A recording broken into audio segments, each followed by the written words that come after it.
നമസ്കാരം, ഞാൻ Shanida. Chemmanur international jewellers Kaumudi ഹെഡ്ലൈൻസിലേക്ക് സ്വാഗതം. Presented by Baba easy English.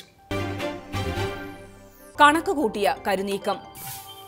തലസ്ഥാനത്തെ അക്രമ സംഭവങ്ങളിൽ സിപിഎമ്മിനും സർക്കാരിനുമെതിരെ ആഞ്ഞടിച്ച് കേന്ദ്രമന്ത്രി അരുൺ ജെയ്റ്റ്ലി. RSS പ്രവർത്തകൻ രാജേഷിനെ കൊലപ്പെടുത്തിയത് ശത്രുരാജ്യത്തെ സൈനികർ പോലും മടിക്കുന്നത്ര നിഷ്ഠൂരമായി. അക്രമങ്ങൾ ആവർത്തിക്കുമ്പോൾ സർക്കാർ നോക്കി നിൽക്കുന്നു എന്നും ജെയ്റ്റ്ലിയുടെ വിമർശനം. സംസ്ഥാനത്തെ അക്രമങ്ങൾക്കു പിന്നിൽ ഭരണകക്ഷിയെന്ന് കേന്ദ്ര പ്രതിരോധ മന്ത്രി. സർക്കാർ നടപ്പിലാക്കുന്നത് രാഷ്ട്രീയ നയം. ഈ നയം അനുസരിക്കാത്തവരെ ഉന്മൂലനം ചെയ്യാനാണ് ശ്രമമെന്നും തിരുവനന്തപുരത്ത് രാജേഷ് അനുസ്മരണത്തിൽ അരുൺ ജെയ്റ്റ്ലി. അതേസമയം അക്രമ രാഷ്ട്രീയ വിഷയത്തിൽ BJP നടത്തുന്ന പ്രചരണങ്ങളെ ചേർക്കാൻ കച്ചമുറുക്കി CPM. BJP ആക്രമണങ്ങളിൽ കൊല്ലപ്പെട്ട പ്രവർത്തകരുടെ കുടുംബാംഗങ്ങളെ അണിനിരത്തി രാജ്ഭവന് മുന്നിൽ പാർട്ടിയുടെ സത്യാഗ്രഹം. മെഡിക്കൽ കോഴ അഴിമതി മൂടിവെക്കാനാണ് ദേശീയ നേതാക്കളെ ഇറക്കിയുള്ള BJP ശ്രമമെന്ന് കോടിയേരി. മദനി നാട്ടിലേക്ക്.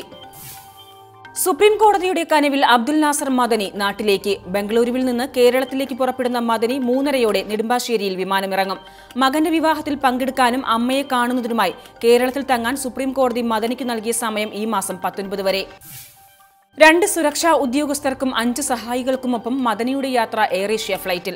ബംഗളൂരുവിൽ നിന്ന് റോഡ് മാർഗം എത്തുന്ന 15-അംഗ സുരക്ഷാ സംഘം കൊച്ചിയിൽ ഇവർക്കൊപ്പം ചേരും. പ്രവർത്തകരുടെ അകമ്പടിയോടെ മദനിയുടെ യാത്ര കരുനാഗപ്പള്ളി അൻവാർശേരിയിലേക്ക്. അബ്ദുൽ നാസർ മദനിയുടെ മൂത്ത പുത്രൻ ഉമർ മുക്തറിന്റെ വിവാഹം ബുധനാഴ്ച രാവിലെ തലശ്ശേരി ടൗൺ ഹാളിൽ. മകന്റെ വിവാഹ ചടങ്ങിൽ പങ്കെടുക്കുന്ന മദനി വെള്ളിയാഴ്ച വൈകിട്ട് കൊല്ലത്ത് നടക്കുന്ന വിവാഹ വിരുന്നിലും സംബന്ധിക്കും. മദനിയെ സ്വീകരിക്കാൻ ഒരുങ്ങി അൻവാർശേരി. വിടാതെ തുടരുന്ന വിവാദം. മതസ്പർദ്ധ വളർത്തുന്ന പരാമർശത്തിൽ മുൻ പോലീസ് മേധാവി TP സെൻകുമാറിന്റെ അറസ്റ്റ് രേഖപ്പെടുത്തി പോലീസ്. ഹൈക്കോടതി നേരത്തെ മുൻകൂർ ജാമ്യം അനുവദിച്ച സെൻകുമാറിനെ അറസ്റ്റ് ചെയ്ത് വിട്ടയക്കുകയായിരുന്നു. കേസിൽ മുൻ DGP സൈബർ സെല്ലിന് മുമ്പാകെ ഹാജരായത് ജൂലൈ 29-ന്. കുരുക്കിടാൻ കുറ്റപത്രം.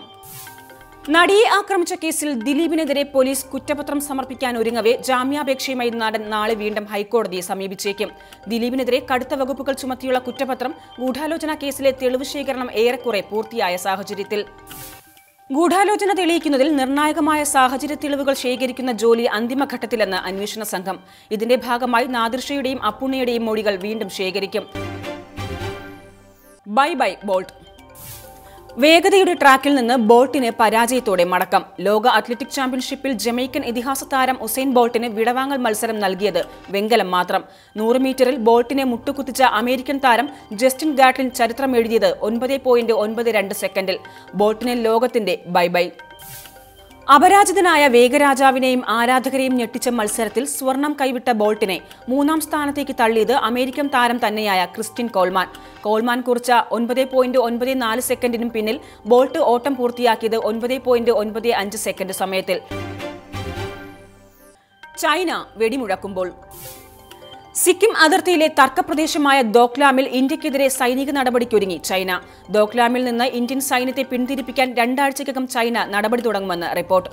ആശങ്ക പടർത്തുന്ന വാർത്ത പുറത്തുവിട്ട് ചൈനീസ് ഔദ്യോഗിക മാധ്യമമായ ഗ്ലോബൽ ടൈംസ്. അതിർത്തിയിലെ സംഘർഷം പരിഹരിക്കാൻ തങ്ങൾ അങ്ങേയറ്റം ശ്രമിച്ചെന്നും സംയമനത്തിന് അതിരുണ്ടെന്നും ചൈനീസ് വിദേശകാര്യ മന്ത്രാലയം. ഇന്ത്യയും ചൈനയും ഭൂട്ടാനും അതിർത്തി പങ്കിടുന്ന ദോക്ലാമിലെ സംഘർഷങ്ങൾക്ക് തുടക്കം ഈ മേഖലയിൽ ചൈനയുടെ പുതിയ റോഡ് നിർമ്മാണത്തോടെ.